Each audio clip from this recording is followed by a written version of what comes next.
bakit nandito ka na? Akala ko sabay kayo ni Daddy na pupunta dito para sunduin ako. Nauna na ako kay Tito. Nasaan pala si Mami? Nandyan lang siya sa may sofa kanina bago ako makatulog Lumabas lang sandali si Tita, may tatanong daw sa doktor mo. May mga kaklaruhin lang daw siya bago kayo discharge para sigurado. Ganun ba? Anong oras na pala? Maaga pa naman, kaya hindi mo pa kailangan na magmadaling magayos.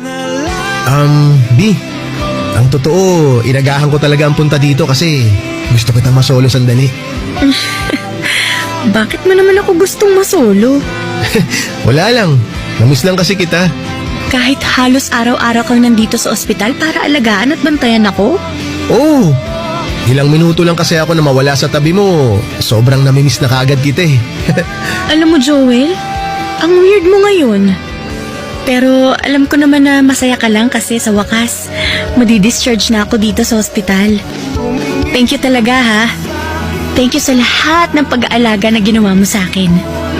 Wala yun. Mahal kita kaya hindi ako magsasawang alagaan ka. Emma, sobrang saya ko ngayong araw na to kasi makakalabas ka na. Diba sabi ko naman sa'yo, sasamahan kita, lalaban tayo. Kaya sa abot na makakaya ko, hindi ako umalis sa tabi mo. Alam mo, B, sa totoo lang, paulit-ulit ako nagpapasalamat kay Lord na nakilala kita. At nagpapasalamat din ako sa Kanya kasi sinagot mo ako at sinuklian mo yung pagmamahal na binigay ko sa'yo. Ako nga yung dapat na magpasalamat kasi ikaw yung palaging nandyan para sa akin. Kasi hindi ka napagod na mahalin at alagaan ako. Binigay mo sa akin ang lahat ng lakas mo para patuloy ako magpakatatag hanggang sa gumaling ako. Tinupad ko lang din naman yung pangako ko sa'yo at sinusunod ko lang yung gustong gawin ng puso ko. Diba sabi ko naman sa'yo, kahit na anong mangyari, ikaw at ikaw ang mamahalin ng puso ko.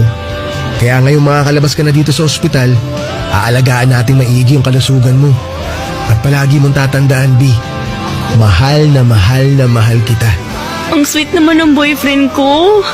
Payakap na ako. Sige, yayakapin kita ng sobrang higpit. Basta tatandaan mo, Emma, mahal na mahal kita. Ngayon hanggang sa kabilang buhay.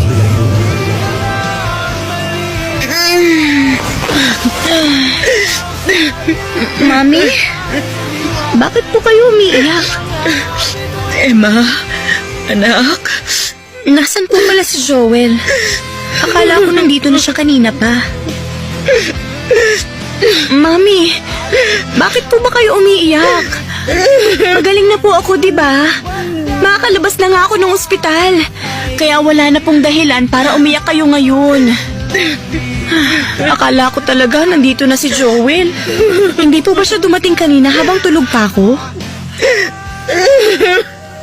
Mami, sagutin niyo naman po yung mga tanong ko. Nawiwirduhan na po kasi ako sa pag-iyak niyo eh. Hindi ko kasi alam kung paano ko sasabihin sa iyo ang lahat, anak. Ano po ba yung gusto niyong sabihin? Emma, huwag ka sana mamimigla, ha? Kailangan mong tatagan ang loob mo. Mami, pinapakaban niyo naman po ako eh. Ano po ba kasi yun? Si Joel. Si Joel kasi, anak. Ano pong nangyari kay Joel, Mami?